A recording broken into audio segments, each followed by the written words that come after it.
It's a great night. I bring nothing to sweet.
Now she's 2 years old.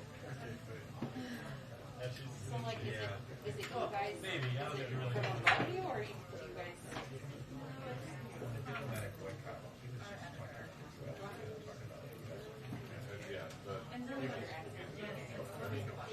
I asked him, do you support? He was like,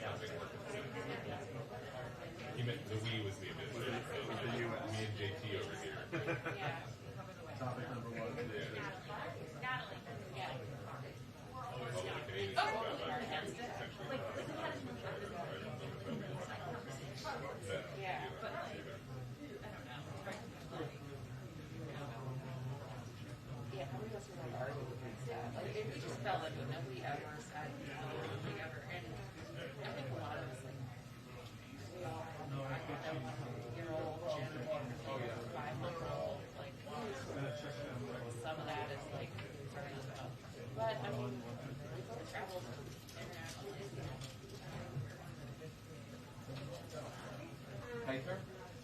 Serious, sir? Oh, I just mean like we can't really say. Where's the one we use? I left it on my desk. Power that down. I powered it down. Okay, we're using that for Mexico as well. As Eastern. Thank you. Thank you. But yes. Right. Yeah. And like Sharon, like trying to raise it.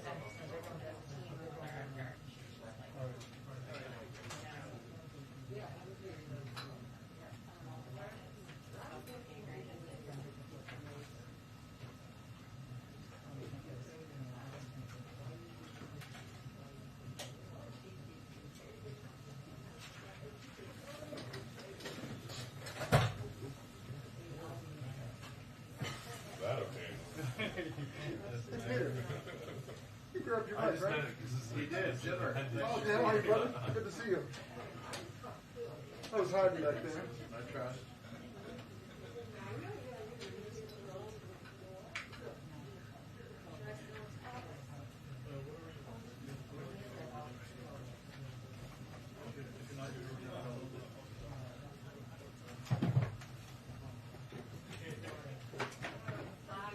Are we thinking soon?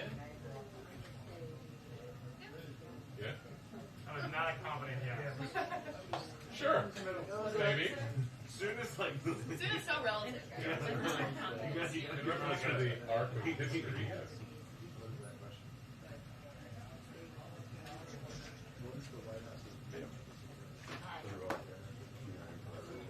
No.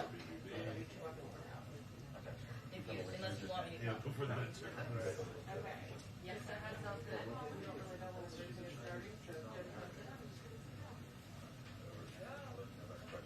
Thank you, yeah.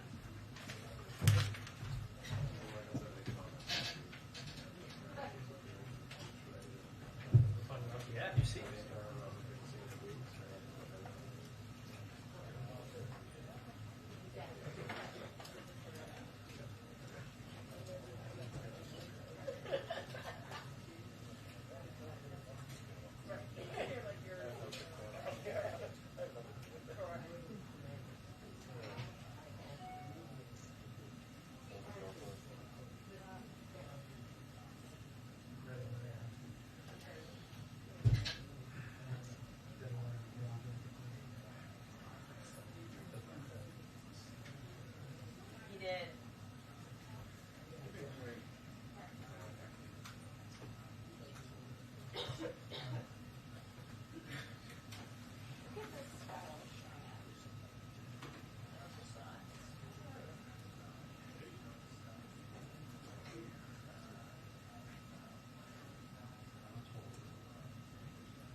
you guys know what potential was after the boycott question?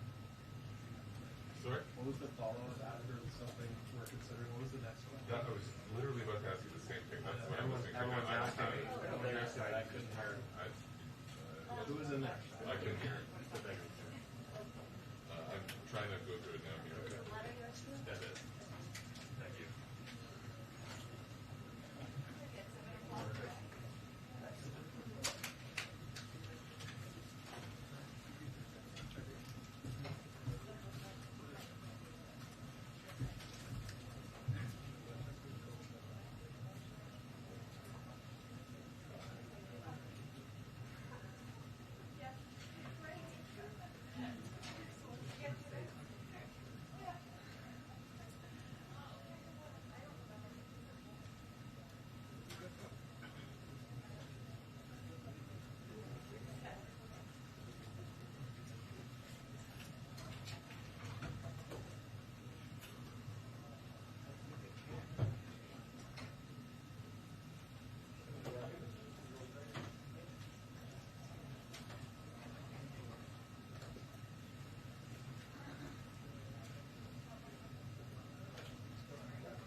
Yeah, he said that that is something that they're considering. It doesn't sound like President Biden's made a final judgment on that, but that is something that we were told is a policy option that was presented to the president. It is something that he has been considering.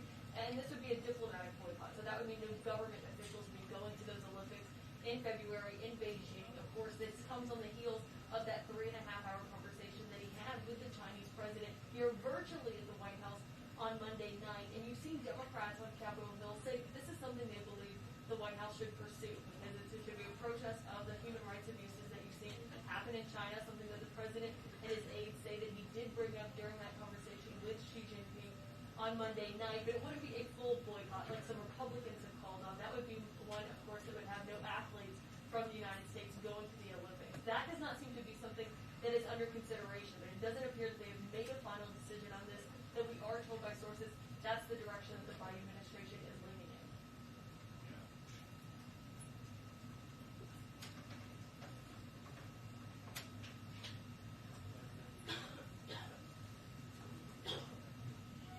Yeah, well, that provision there that the president was asked about is this Buy American provision, of course, that we know the Canadian Prime Minister has actually voiced some issues with, saying he has problems with that. And so no clear resolve on that issue, where they're going with that. It seems to be something that they are going to be talking about this afternoon, and we should remind people this is a meeting that the president is having with the Canadian Prime Minister. He's going to be going and meeting with the Mexican president after this, and then all three of them are going to sit down together later this afternoon. That's the first time in 5 years that you've seen actually the three North American leaders get together in the same room. These are typically summits that you would see happen every single year. Of course, it is something that was on a pause during the Trump administration amid some tensions between Trump and his two neighbors.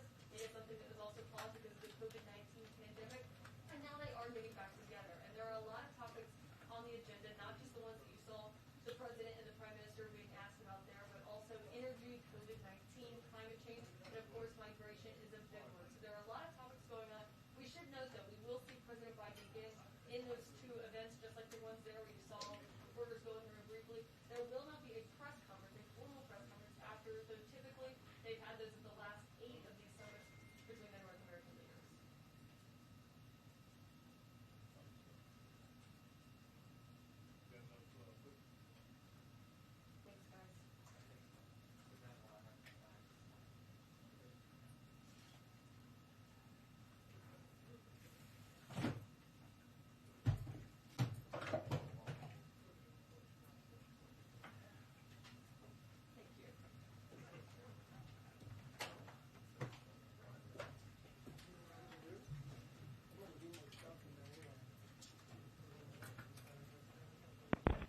We have a 2-minute warning to the press briefing. 2-minute warning to the press briefing.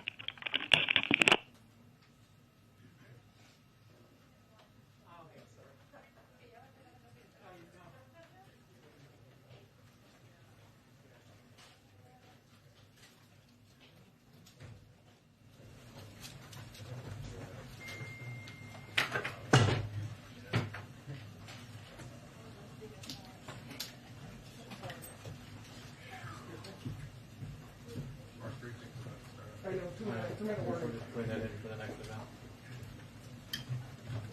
I'll just go over the chairs, I'll sit there.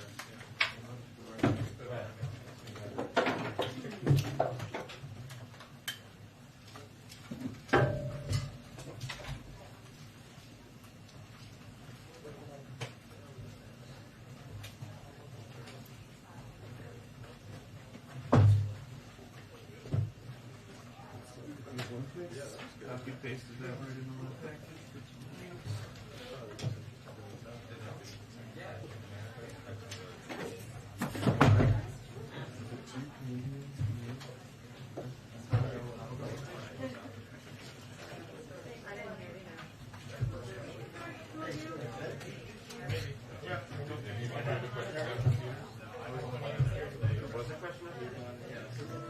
I think it was going on the ground.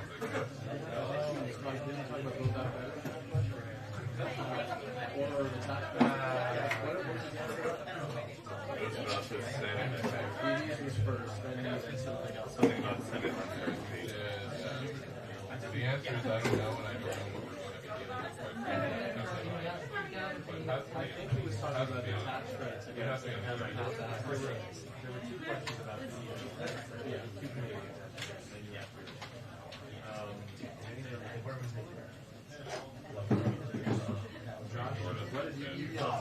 He ignored us on bed. The Fed question, I'm going to shut it down. That's our bet.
Yeah.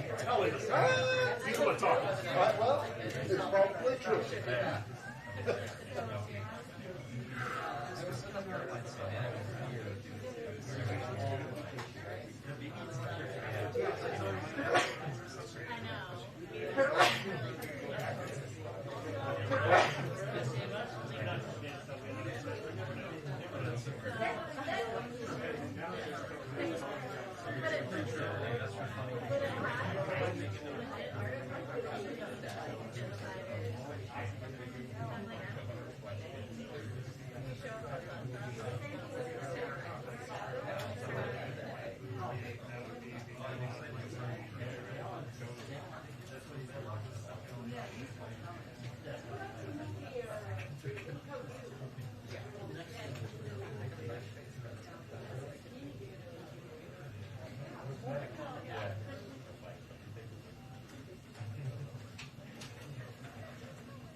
literally just typed that to my team.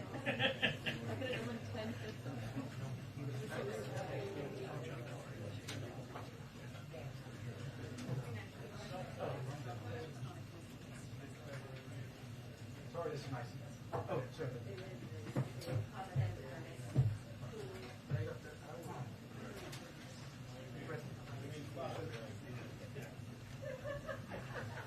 Hi, everyone. Okay. A lot going on here. I will warn you, we have some charts. To begin our briefing today, settle in, everyone. Just to give you all an update and really give the American people an update on where we are on our work on economic recovery, where we're seeing progress, and wanted to, of course, show you some visuals as evidence of that. So let me start. Today's unemployment claims data are another welcome sign of our economy's strength as Americans get back to work. As of this morning, we've had 7 consecutive weeks of decline in new unemployment claims. And to translate that into English for people listening or watching at home, unemployment claims are basically every week Americans who who lose their jobs, not at their own fault.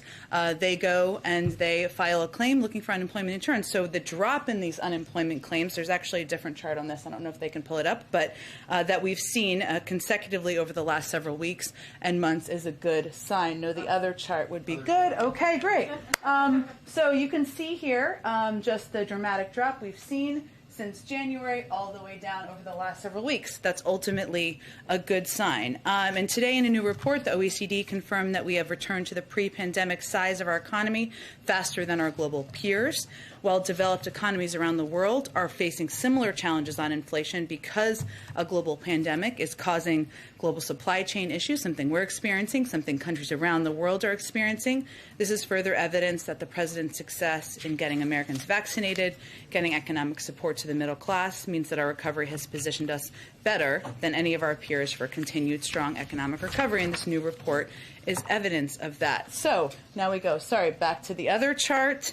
As we said before, we are also coming out, given we're coming out of an unprecedented economic shutdown as a result of the pandemic, we know that small increases in price can impact a family's budget. And what we're working to do now is both to address any issues that are slowing down the transfer of goods moving around. It's basically the supply chain is basically as goods are moving around the world.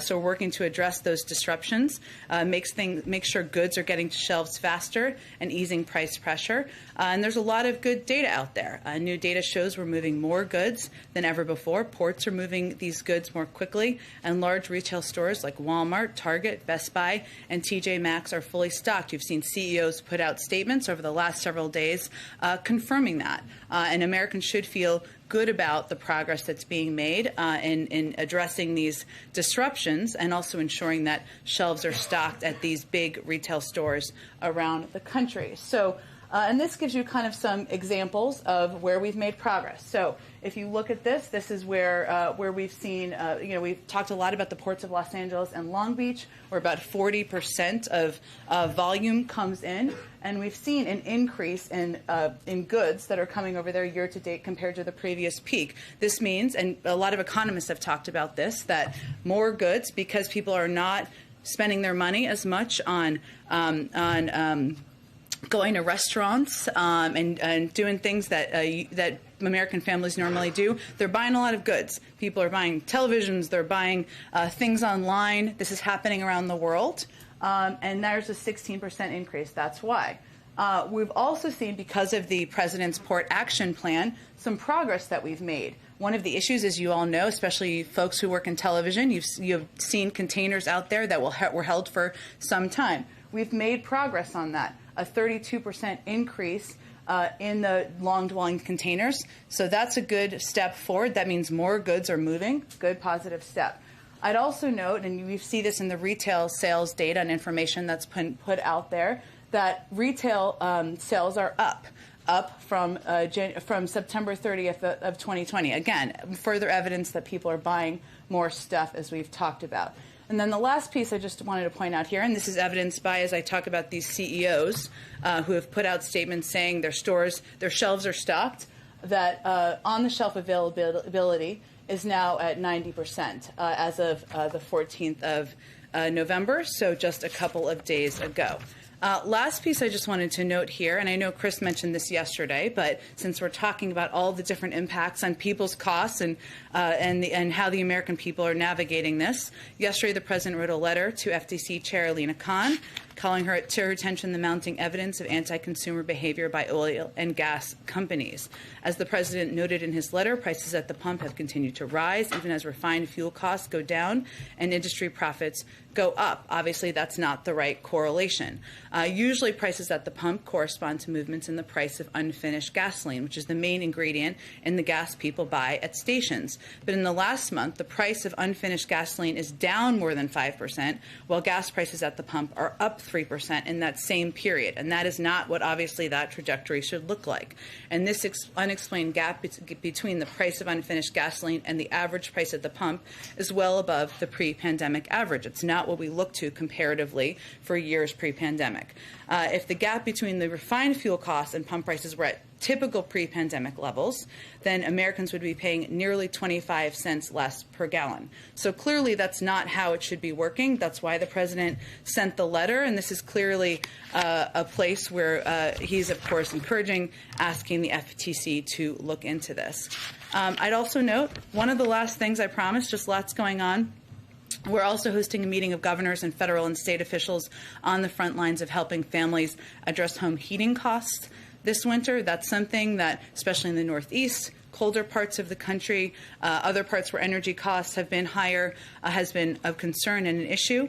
The focus of the meeting will be on deploying unprecedented resources provided by the American Rescue Plan, including more than doubling funding for low-income home energy assistance programs, LIHEAP, as many call it, although we hate acronyms around here, as well as emergency rental assistance that can be used for utility bills. There are a lot of states and governors who've already done this with their state and local funds, but this is something that we are going to play an aggressive role in working with governors to help implement, to make sure that lower-income families around the country are able to afford their heating this winter, and we're also working with utility companies to help address that as well. I have a couple other things, but I'm going to stop there because I just want to get to your questions. Go ahead. Okay, thank you. The President just now, to Peter's question about the upcoming Beijing Games, said that when Peter asked if diplomatic boycott was under consideration, he said it was indeed something we're considering. Could you just explain what a diplomatic boycott would mean? I'm assuming that doesn't mean athletes. It means something narrower. And then secondly, coming so soon after the meetings with President Xi, what does that say about the meetings this last week? Were they not constructive that the President would be considering this big move? Sure. Well, let me take the second question first. It doesn't say anything about the meeting. They didn't talk about the Olympics during the meeting. It wasn't a topic that was discussed during the meeting.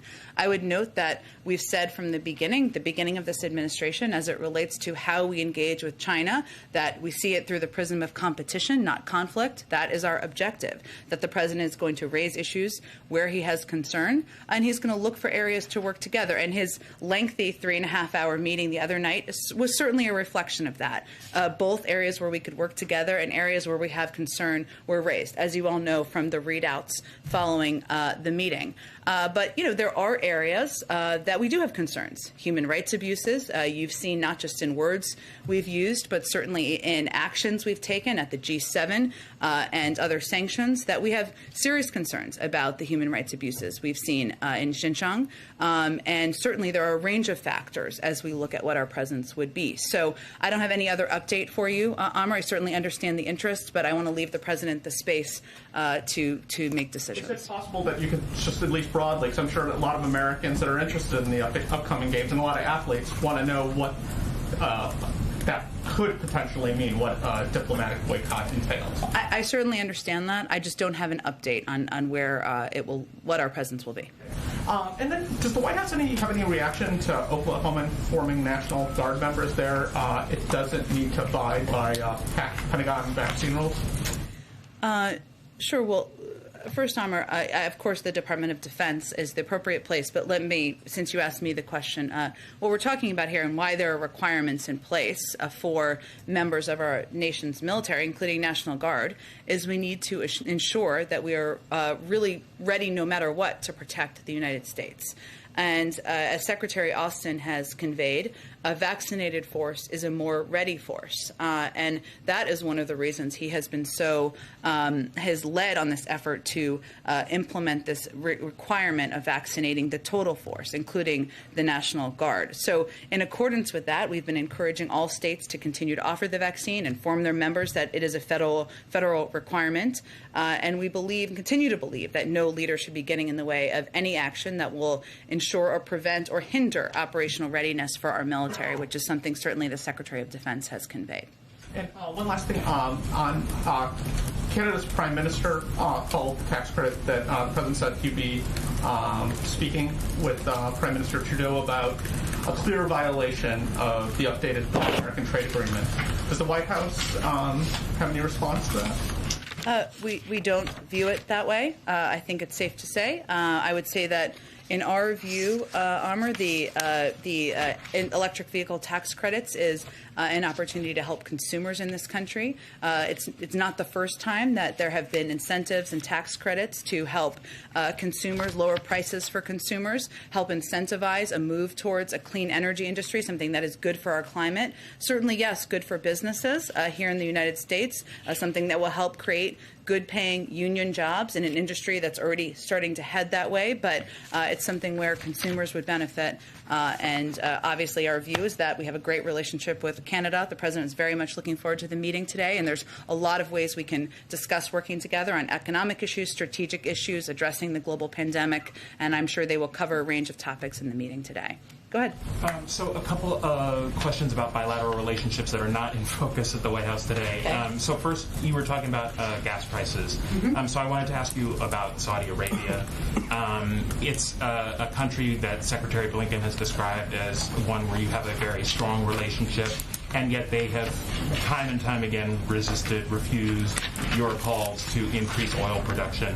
Would that ever hurt your bilateral relationship? Would you ever punish them for that? Would you ever change that relationship as a result of that? Well, I certainly don't want to make a prediction of that from here, but I will reiterate that we have raised with OPEC member countries, including Saudi Arabia, even though we're not a member of OPEC, the need to ensure that there is available supply out there on the market. I think the reason why I led by talking about the FTC letter is because as we've seen the price of global price of oil come down, we haven't seen the price of gas come down. So there also is a responsibility for oil companies here in the United States and elsewhere to make sure that they are not gas gouging consumers across the country. Okay, one other, on Iran, there's been some reporting that the administration has been privately floating with allies the idea that you might give some sanctions relief or come to some kind of interim deal in order to get those nuclear negotiations off to a good start. I know that your public position thus far has been that that is not something that that you're doing.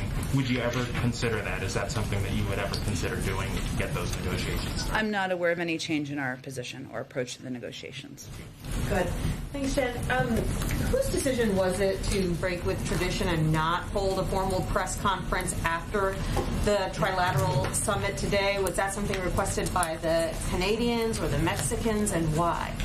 Well, I would say first, I don't think it's as scandalous as that in terms of the backstory. Just to preface, there hasn't been a North American Leaders Summit since 2016. So when we're talking about precedent, just to be clear, we're talking about prior to that. The president very much, of course, was looking forward to hosting Prime Minister Trudeau and President Obrador at the White House today.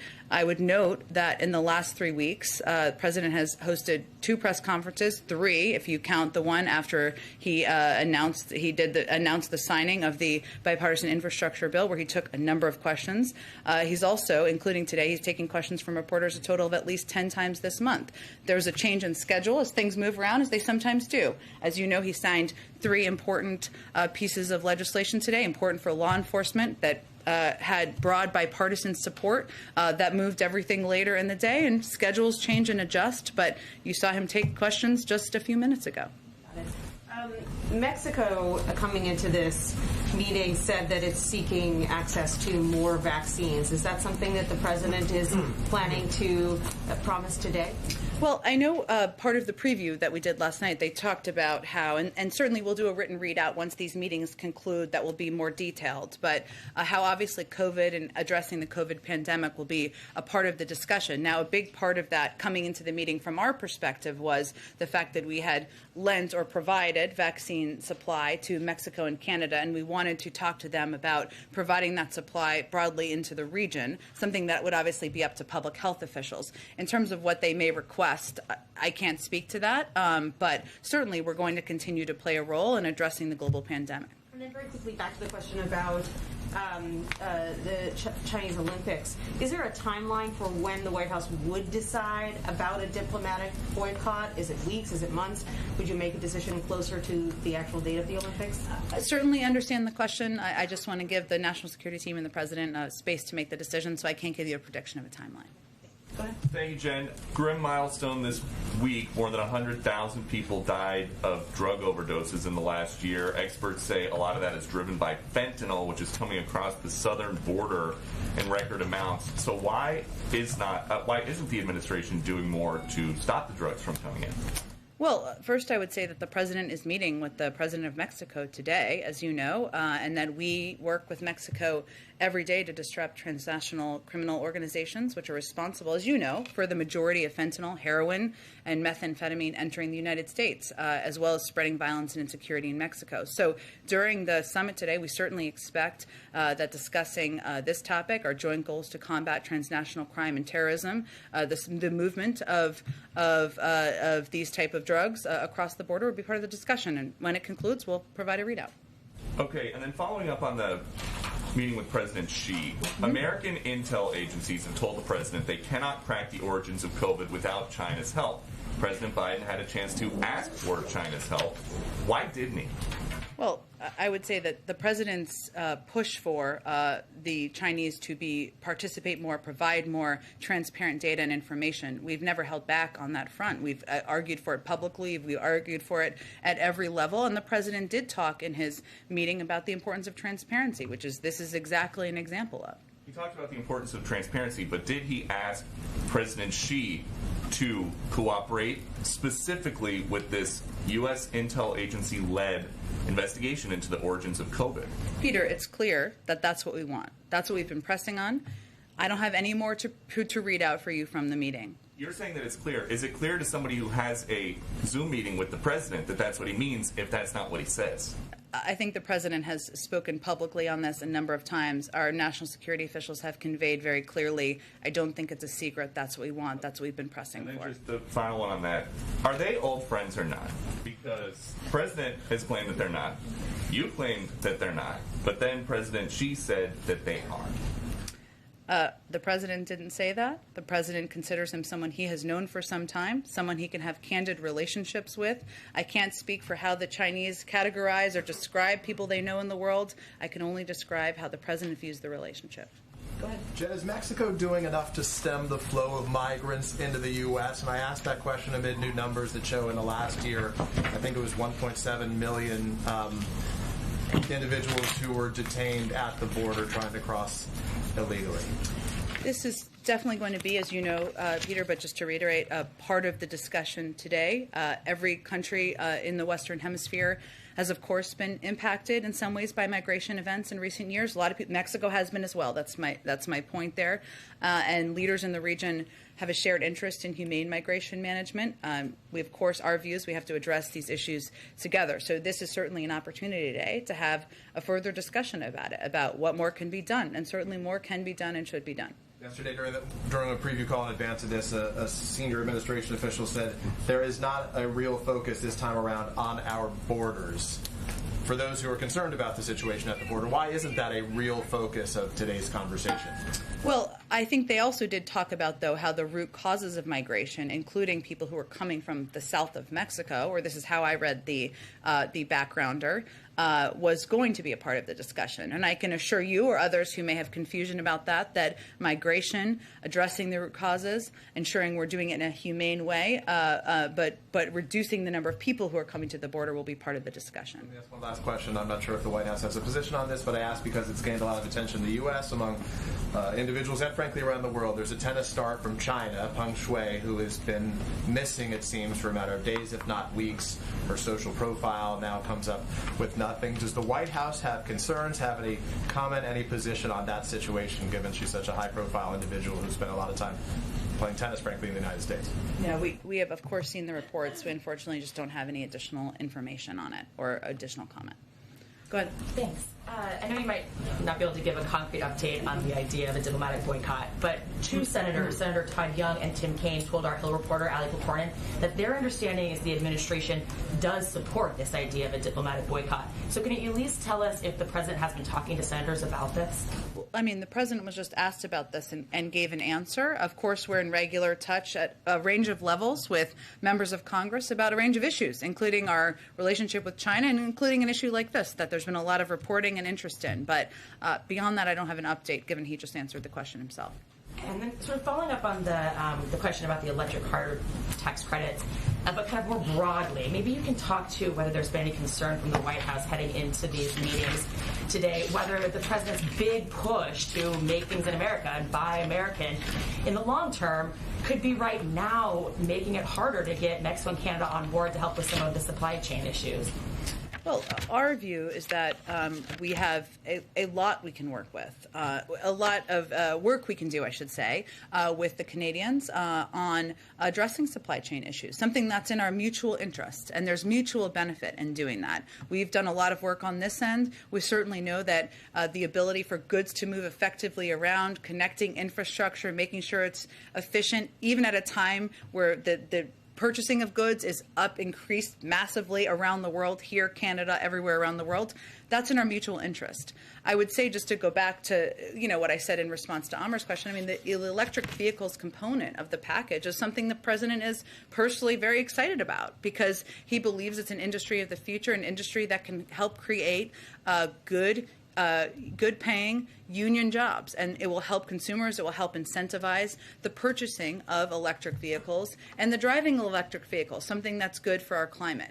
But all diplomatic relationships have areas where there might be tough topics to discuss, where people have concerns they raise. That's the purpose of these in-person meetings. It doesn't sound like he's interested in negotiating on that one, maybe letting there be a Canadian sort of carve out for tax credits for Canadian.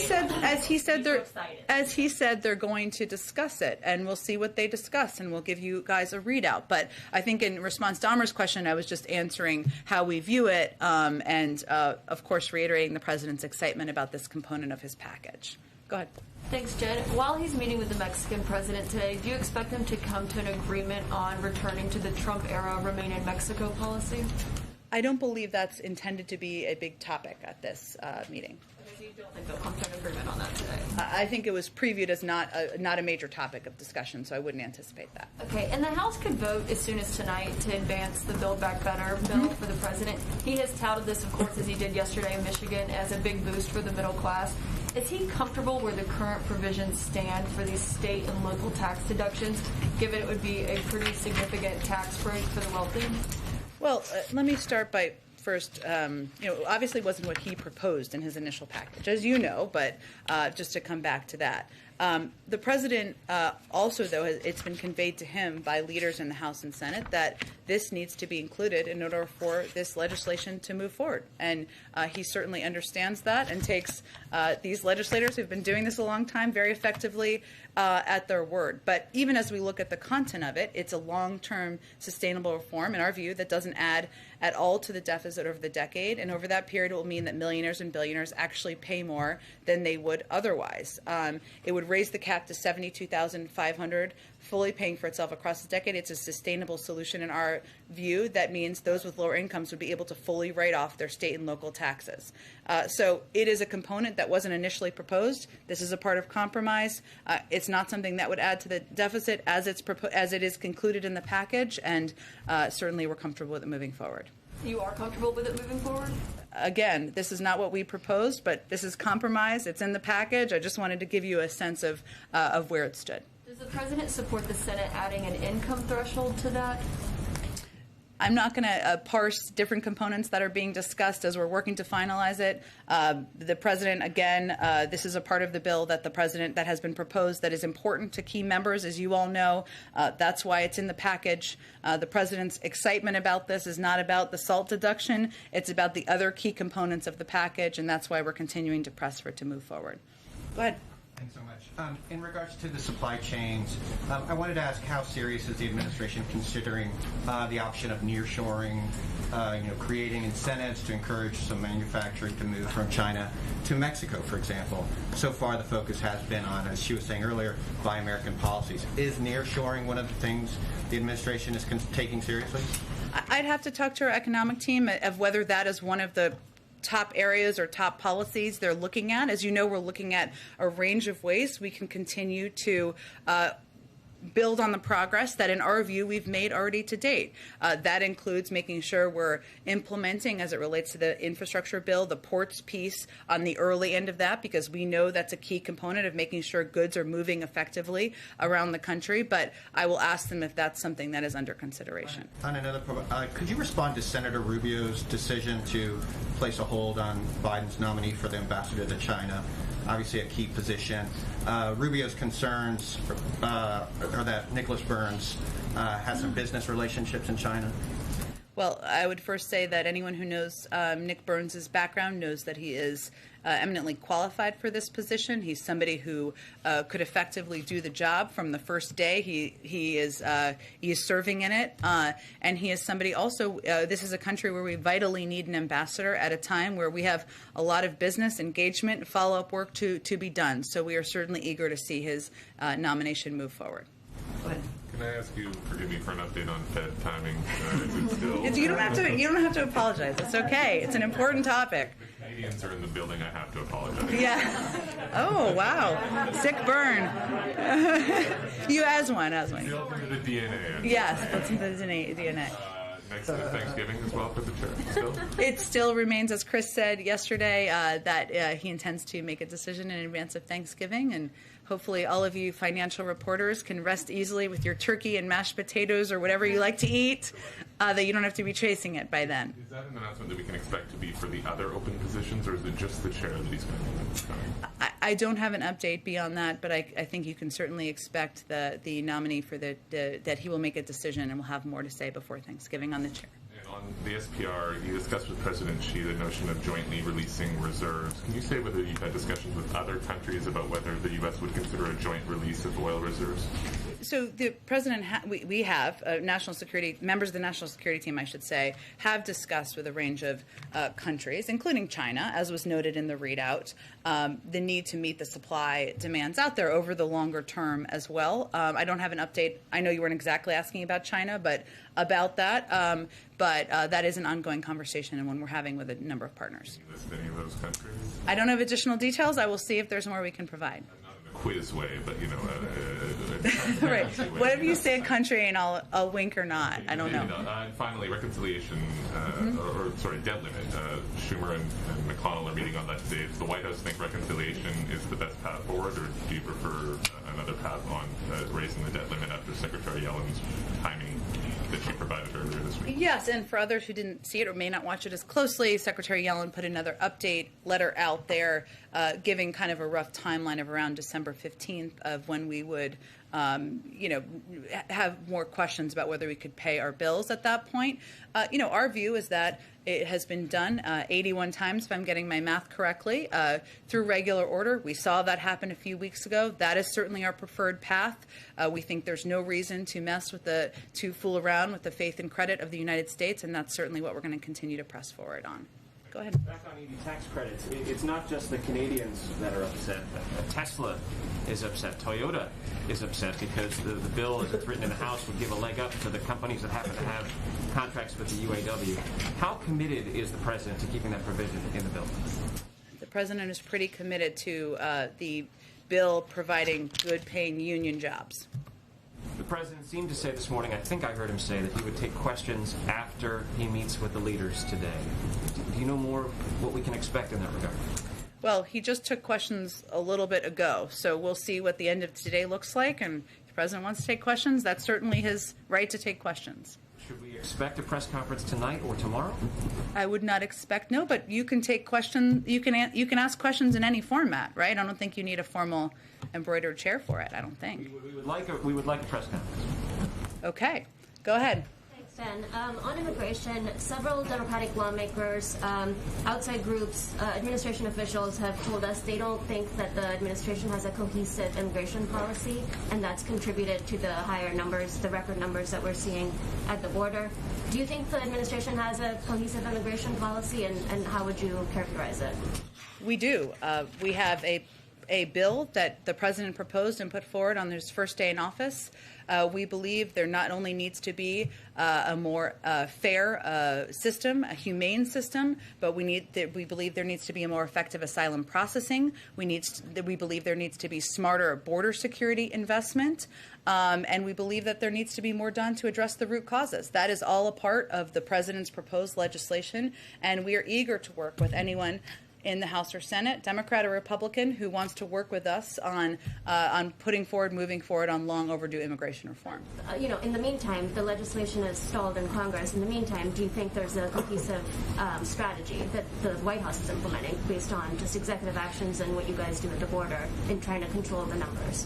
Well, again, I would note that those who may be critical could be a part of the solution in working together to address what we know is a often cyclical challenge of people coming, larger numbers of people coming to the border. Yes, increases more recently, but we've seen it in the past as well. And as we see challenges in processing at the border, that is not going to be solved with a short-term solution. We need a longer-term solution. So I would note that we have seen progress as we look at numbers over the course of time, month by month, but we need a longer-term legislation, comprehensive reform put in place, and we welcome the interest of anyone to work with us on that. Plan to attend the World Economic Forum in Davos? I don't have any travel or anything to preview for early next year. It now feels like it's coming soon, even though I long felt like it was long ago. So no plans to preview, but if there's anything more, we're happy to update you all on that. Go ahead. Hi, Jen. What is the president's reaction to the DHS Inspector General's decision not to investigate the horseback patrol incident in Del Rio? There's still an inquiry by the Office of Professional Responsibility, but there's not an announced timeline for its completion. The president in September said there would be consequences. Secretary Mayorkas said an investigation would turn around in a week. Were the president and secretary too hasty in those remarks? I know the secretary spoke to this, I think, yesterday, and I would just point you to his comments. I don't have an additional comment from here. Go ahead. Jonathan, you're in a different spot. I'm adjusting. Different viewpoint. Thank you. Two questions for you. Does the White House have any reaction to today? The governor of Oklahoma called off the execution of a death row inmate, a Julius Jones, just hours before he was to be killed. It's a case that attracted a lot of attention from activists, students in the state. Mr. Jones instead will be given, he was sentenced to life imprisonment without the possibility of parole. Well, the president has made clear over time that he has grave concerns about whether capital punishment, as currently implemented, is consistent with the values that are fundamental to our sense of justice and fairness. And certainly, as looking at a case like this, you reflect, and I think he and we all reflected on his point of view or his view and his policy position in that regard. And I'd note, for us on a federal level, the Attorney General has halted executions at the federal level. We are in the process of conducting an important review of the federal death penalty, and the president believes that is an important step forward. But this, as you know, was a state level sentence. The action needed to be taken on the state level, and so there wasn't a real role that the federal government could officially play in that regard. But certainly the president's grave concerns about the death penalty and the implementation of that are, I think were reflected in how he viewed this case. Okay. And another matter, just picking up the thread on ambassadors. Yeah. There's some growing calls among some Democrats for Senate Majority Leader Schumer to do things, quote, the hard way, and perhaps keep the Senate in nights, weekends, whatever it might be, to get some of these these ambassador nominees confirmed. Does the White House endorse that position? What more do you guys want to see about getting more ambassadors put in place? So very few have been to this point. Well, one thing that could happen, if, just to go kind of full nerd Senate process here, is that a lot of these nominees, as you've seen not everyone, but many of these nominees, ambassadorial nominees, eminently qualified nominees, end up passing with a vast majority vote. I mean, Democrats and Republicans. And they could just be voted through or passed through unanimous consent. You don't need to use all the hours on the floor, right, to have the process proceed where there's hours of debate. There have been delays and holds, as you know, from a variety of individuals. Senator Cruz is one of them. So that has been a challenge as well. But certainly we believe that it is far past time to move forward with these nominees, that we are hindered by not having people and ambassadors in places around the world at a time. And I think if you haven't all seen the statement by former Secretary Gates, he had a pretty strong, compelling statement out there about the importance of moving forward with some of these nominees. We're at almost December in the administration. So I would just say that's how we broadly view it. But it is true also that Leader Schumer is trying to move forward quite a bit on the legislative agenda. He has effectively and efficiently done that to date. And one of the challenges here, the big challenge that I don't think should be undervalued or underreported, is the insistence on lengthy processes that is really not necessary in every case. Go ahead. Some states have already expanded booster shot eligibility to all adults. Does the White House believe that should be done nationwide? Does the president think that all adults should be getting their booster shots now? Well, there's a process that is underway, as you know, and we've said from back several months ago that once the FDA and the CDC approved boosters for individuals over a certain age, or once it goes through the process to approve it, we'd be ready with the supply, and we'll be ready with the supply. But science first, data first, so we'll wait for the process to proceed. I'm concerned about the rising numbers going into the holiday season, into the winter. We're seeing numbers tick off across the country right now. What are the White House's plans to deal with that? Well, we're continuing to implement vaccination programs, of course, across the country. We have been encouraged by some of the numbers we've seen in terms of the uptick of people who are eligible, who are getting their booster shots. About 30 million Americans have done that to date. Obviously, more than that are eligible. So we'd like to see more people getting booster shots who are eligible to get that extra protection against COVID-19 now, especially going into the holiday season. We know now that kids age 5 to 11 are eligible, that if you get your vaccine shot, you get your first shot now, your kids will be protected by the holiday season. So we're continuing to press and remind people that this is a big travel time of year, a big crowd time of year, winter, obviously, colder weather, more people inside, and we are upping our outreach to emphasize that. Go ahead, Karen. Thanks. Yesterday, Congress passed a bill to give the Congressional Medal of Honor to the 13 service members who were killed in the attack at the Kabul airport. Some of those families were critical at the time of the withdrawal and the president's efforts to honor their loved ones. Mm-hmm. When will he sign that legislation, and is this something where he would host something at the White House to award those medals to the families? Well, first let me say that the president doesn't look at the loss they had or the grief that these families endured through the political prism. And some of them were critical. They have every right to speak publicly about their points of view. That continues to be his viewpoint. In terms of the status of it, I just have to check with our legislative team on what that looks like. I'm happy to do that. Do a ceremony at the White House? I don't know what it looks like yet because I have to check on the status. As you know, he met many of these families back in August following what I would still say was one of the worst days of his presidency, and conveyed to them that he would be open to staying in touch if that was appealing to them. And everybody deals with and copes with grief, the loss of a loved one in different ways. He remains open to that, but I don't have any updates beyond that. One quick one on paid leave. There's reportedly an effort underway by some Democrats to start working on a separate paid leave proposal out of the Build Back Better plan that could have bipartisan support. Is this something that the president has endorsed as a strategy, given that the House has not even voted yet on the Build Back Better, and where it goes in the Senate then? Well, the president wants paid leave to be in the final package. And of course, It is in the House package and the House bill that will be voted on soon. But without prejudging the outcome here, we also know that it needs to have support in the Senate in order to move forward, and that has been challenging to date. But the president is committed to getting this done, and without getting involved in the specific legislative tactics of it, which I don't think he's quite engaged with on this topic at this point, he wants to get paid leave done. He thinks it's long overdue, and he's committed to getting it done.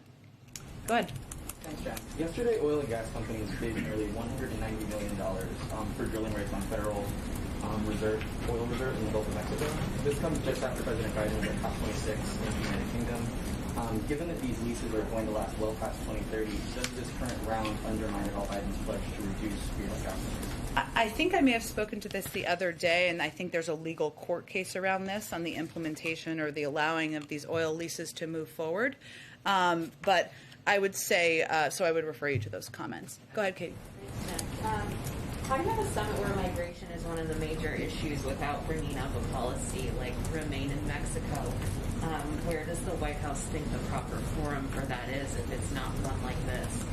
Well, as you know, there's legal ramifications around this and legal discussions around this. So I think that's part of the reason it hasn't been intended to be a major focus of discussion, but certainly migration will be, as will every step that can be taken to reduce the number of people who are coming to the border, coming from Central America through Mexico, and we believe we can do that in a cooperative manner. And one on Vice President Harris. What is the strategy behind her having her own separate set of bilats today? Will she be focusing on different issues with each leader? I'm just wondering what the thinking is behind that. I don't think that's historically uncommon when leaders come to the United States to have meetings with the Vice President as well as the President. Certainly there are overlaps of discussions, but it gives them an opportunity to have high-level engagement while they're in the United States with both the President of the United States and the Vice President of the United States, something we certainly think sends an indication about the value we place in these relationships. Go ahead. Thank you, Jen.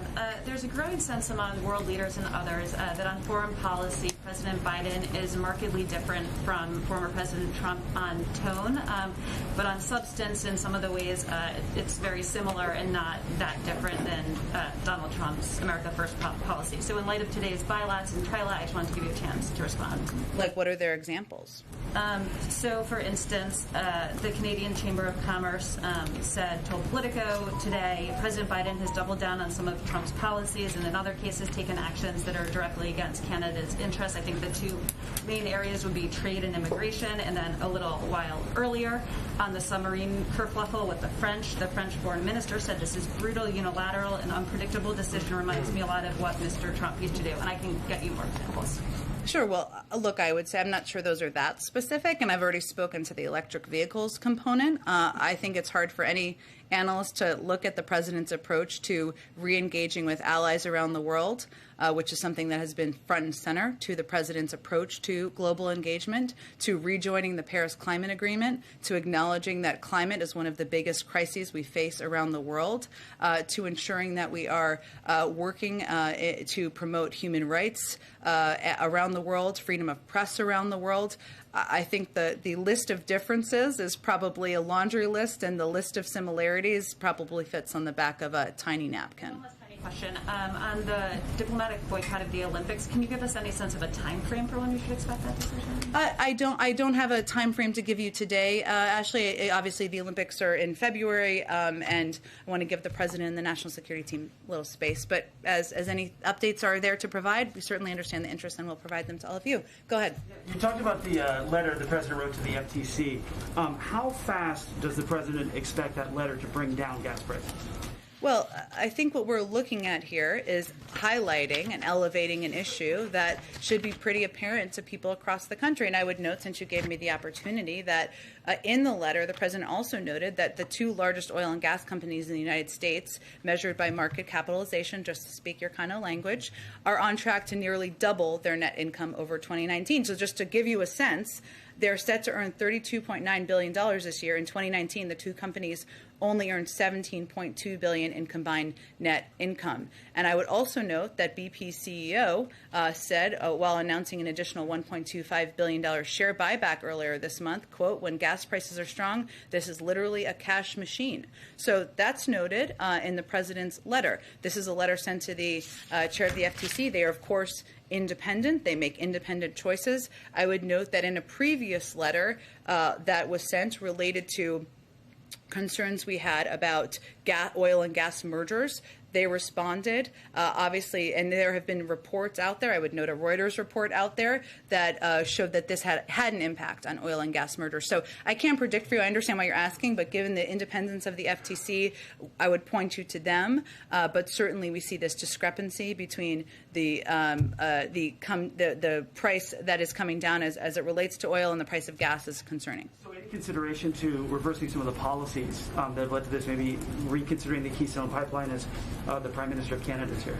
Well, I think the problem with that argument is that the Keystone Pipeline isn't even really functioning. I mean, it was only partially built. It isn't even really functioning. So suggesting that changing that would lower the price of gas, I don't know that that makes substantive sense. Well, but the market looks out. And, they look at where it will be in the future, and canceling the Keystone Pipeline, not allowing other pipelines to go forward, or challenging other pipelines that might reduce or cause some concern in the market. Well, we look at every pipeline on an individual basis. The president made the decision when only about, I think, 8% of the pipeline had been built not to move forward as we looked at the environmental impacts and weighed them with the economic impacts. And the decision was certainly made. So there's a range of options on the table. I unfortunately don't have anything more to preview for you today, but certainly lowering the cost of gasoline, something that people around the world, as you know, are experiencing, not just here in the United States, is of utmost concern and a priority to the president.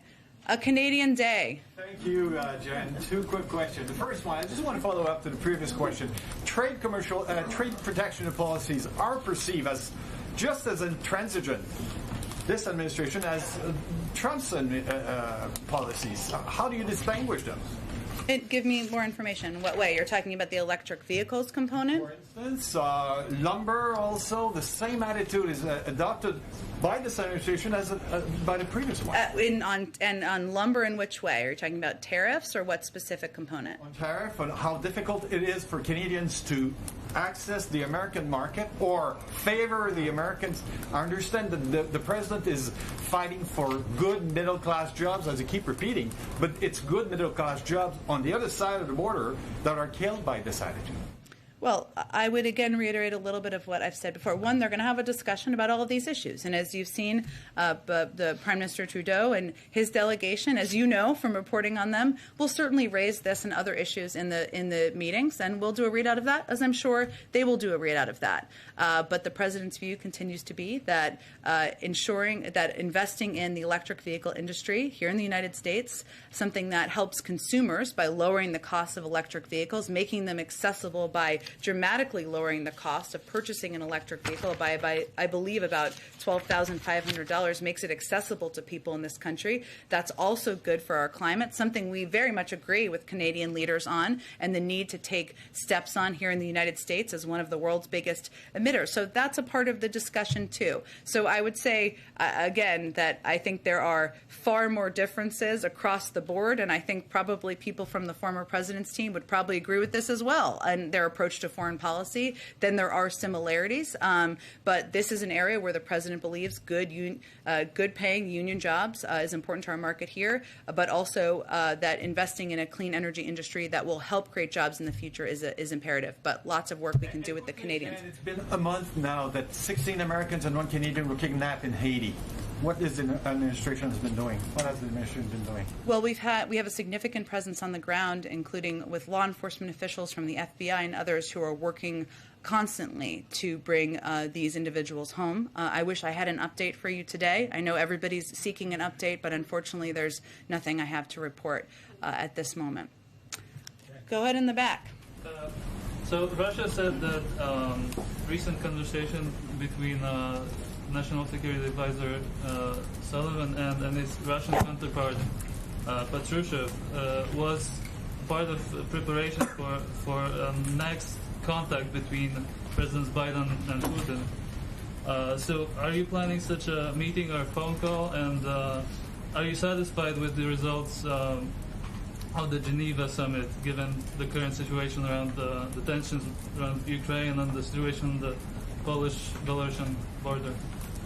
Well, as you noted, we have held discussions with Russian officials about Ukraine and U.S.-Russia relations recently. And as we announced yesterday, the National Security Advisor spoke with the Secretary of the Russian Security Council about regional and global matters of concern. I don't have anything to preview for you in terms of an additional contact or call or anything like that with President Putin, but certainly after their summit earlier this summer, we agreed there would be continued levels of contact and engagement at a high level, and that has proceeded since that point in time.